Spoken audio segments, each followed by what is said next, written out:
ఇక్కడ ఏ దేశానికి వెళ్ళిపోయినా ఒక యువకుడికి పెళ్లి కూతురు దొరుకుతుంది, పెళ్లి చేసుకోవచ్చు. ఈ రాష్ట్రం వాడు ఇంకో రాష్ట్రానికి వెళ్ళిపోయాడు అనుకోండి, అక్కడ పెళ్లి కూతురు దొరుకుతుంది, పెళ్లి చేసుకోవచ్చు, భార్య దొరుకుతుంది.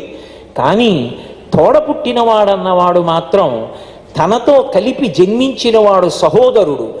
అమ్మ కడుపులో తాను పడుకున్నట్టే ఆ అమ్మ కడుపులోనే పడుకుని పైకొచ్చిన వాడు ఉన్నాడే, వాడు ఈ జన్మకి మాత్రం ఎంతమంది ఎలా వచ్చారో వాళ్ళే.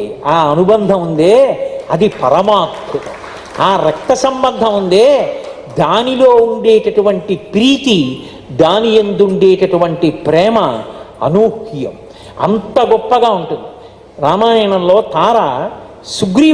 తార వాలితో మాట్లాడుతూ ఒక మాట అంటుంది. అప్పుడే తన చేతిలో దెబ్బలు తిన్న సుగ్రీవుడు వెళ్ళి మళ్ళీ వచ్చి సింహనాదం చేశాడు. యుద్ధానికి వెళ్ళబోతున్నాడు వాలి. తార వాలితో మాట్లాడుతూ ఒక మాట అంటుంది. లాలనీయోహితే